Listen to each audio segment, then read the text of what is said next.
Premier League and FPL is going to be back soon. And with that in mind, I thought it would be wise to make an updated video on players to buy and avoid ahead of Game Week 21.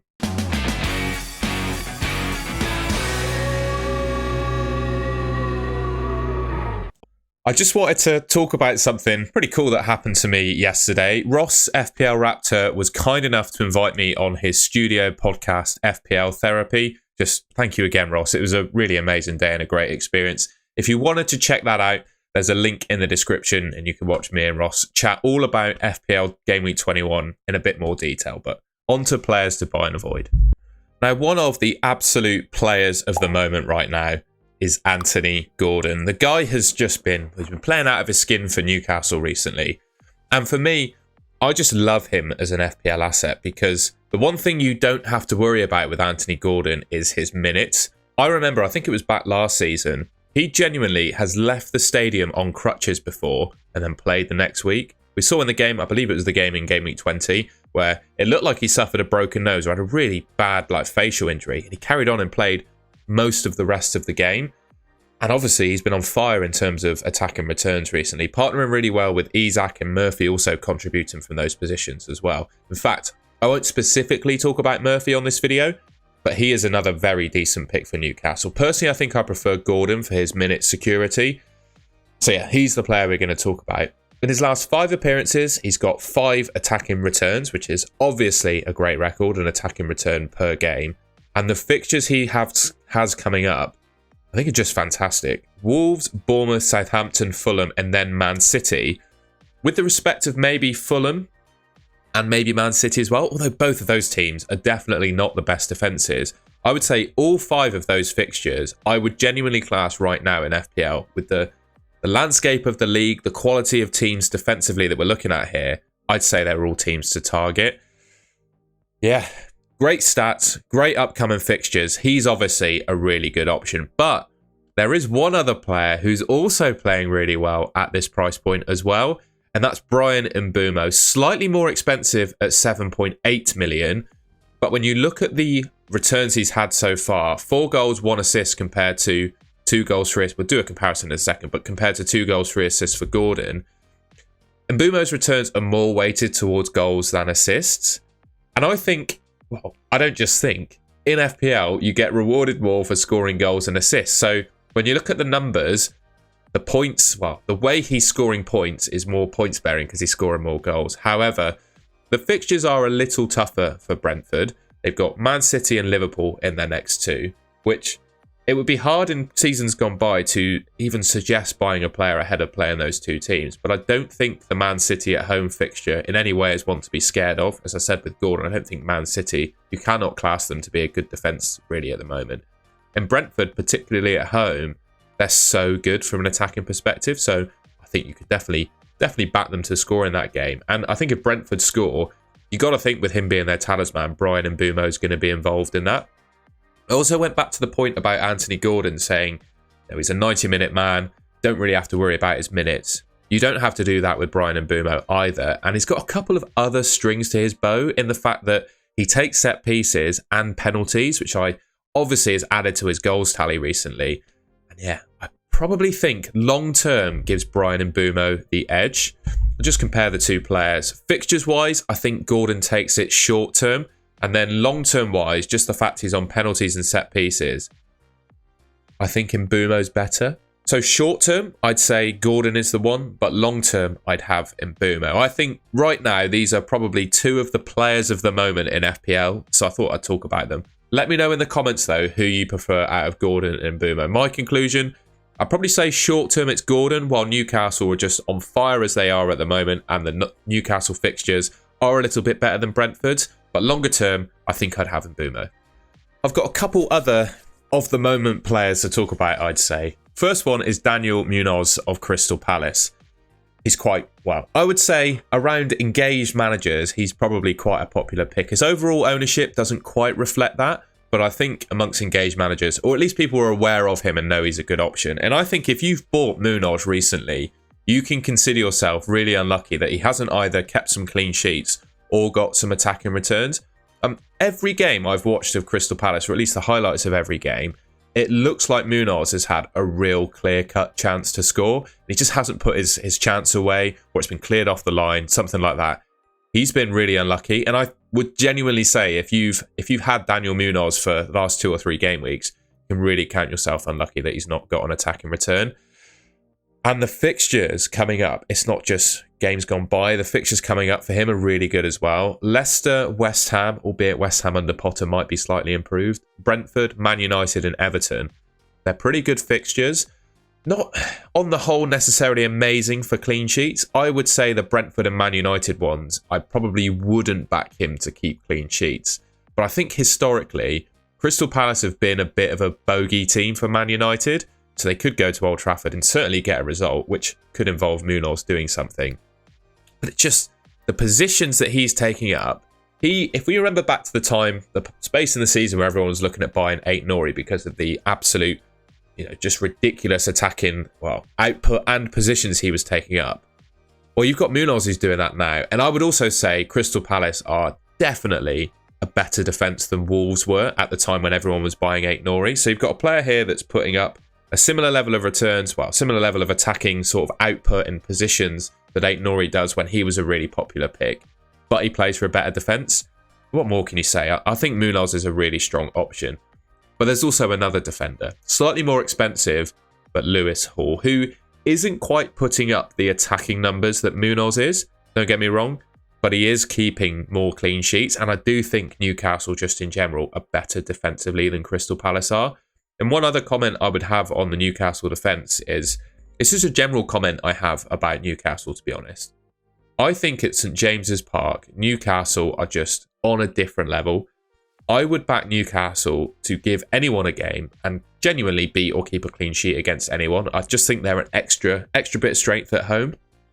And you look at the next, 5 fixtures. He's got Wolves at home, Bournemouth at home. The away game is against Southampton, who right now are probably the worst team in the league. Then it's Fulham at home, Man City away. I think over those next 4 games, there is a genuine case to predict a clean sheet in all of those games for Newcastle. And of all of the Newcastle defenders, I think it's safe to say Lewis Hall is probably offering the most attacking threat right now. And I think he was actually quite popular at the start of the season and just wasn't quite getting the minutes, sharing minutes with Burn, etc. But with the way he's been playing at left back for Newcastle, I think he's definitely made that position his own. And we'll just do a comparison between the two. Because I think if you're looking to bring in a defender right now, the only 2 I would recommend is these 2 players. So comparing the 2, you've got Munoz, who I'd say from an attacking perspective is probably better, even though the total number of attacking returns they've got so far this season is the same. Just with the positions he's taking, he's basically playing as a winger, is Munoz, right? Basically playing on the right wing for Crystal Palace. I'd say he's better from an attacking perspective, but Lewis Hall is better from a defensive perspective. And I think when you're owning defenders in FPL, it's great to pick ones that are good from an attacking perspective. But you wanna pick one that you think has a genuine chance of clean sheets. And I think Lewis Hall is probably the better one of the 2. Yes, the attacking returns probably aren't so great, aren't as good as Munoz, but I'd always look back to, I'd want to pick a defender that I trust will keep clean sheets. And I look at the fixtures they've got coming up. Like I said, I genuinely believe Newcastle have the potential to keep clean sheets in the next 4 games, whereas I don't feel secure saying that about Crystal Palace. So my conclusion of the 2, I'd say it goes to Lewis Hall. Now, another player of the moment, I would say, is Man United's Ahmad. And he is one of many options, I'd say, that are in the game at the moment, below 6 million in midfield. He's definitely one of the better ones, and I'll talk about in a second who I think is the best, just to give you a yardstick as to who I'd compare him to. But the form that he is in personally, since the new manager took over, he's really had a renewal of confidence and form, I guess you could say. Obviously, goal against Liverpool, saving Man United in that game. And it's not just the only game he's done that, and did it in the Manchester derby as well. So he's in great form. 3 attacking returns in his last 5 games. And Man United have probably the best fixture you could possibly ask for coming up in Gameweek 21 in Southampton. After that, it's Brighton, Fulham, Crystal Palace and Tottenham. And I'd say all 5 of those fixtures are against teams that aren't the best defensively. So you could genuinely back him to do well in all of those games. And I guess the debate right now for Man United players, midfielders in particular, is who do you pick out, Ahmad and Bruno Fernandes? And is there a big enough difference in their price that Ahmad is a better option than Bruno Fernandes. In my opinion, quite honestly, I think they're priced quite fairly. Bruno Fernandes is on penalties. You can guarantee he's going to play every game for 90 minutes, and his injury record is a lot better. Ahmad, I think he's pretty much as nailed as it gets for Man United, but I still wouldn't be surprised to see Amorim rotate him in particular games. Like Southampton is a game you could potentially rotate him for example. So I wouldn't be like hugely surprised to see him rotated in some of those 5 games. Just what Amorim does, what we've seen he can do. No player, it seems, apart from possibly Bruno Fernandes, is completely safe from Amorim rotation at the moment, I would add. So you get what you pay for in terms of Bruno Fernandes, but it obviously means, based on the form, that Ahmad is still a good option at his price. The one yardstick that I would compare him to, though, is Morgan Rogers. I still believe, his ownership is high. I imagine most people watching this video probably have him already. But if I was looking to bring in Ahmad and I didn't have Rogers, I still don't think you can justify bringing Ahmad in over Rogers, or certainly selling Rogers for Ahmad. I think of all of those sub 6 million midfielders, this guy is still the best. Emery is massively trusting the guy. He's playing not a completely talismanic role, but he's proven to be one of the most important players in that Villa team. Like I said, Emery absolutely loves him. Numbers in recent games have been great. 5 appearances, 4 attacking returns. Fixtures, they're not too bad. The Arsenal away one's obviously an outlier there. But Everton away with the form they're in at the moment, with Sean Dyche being sacked, I can imagine that probably actually weakens Everton defensively. It might make them a bit better in actual games in terms of scoring goals and maybe getting results.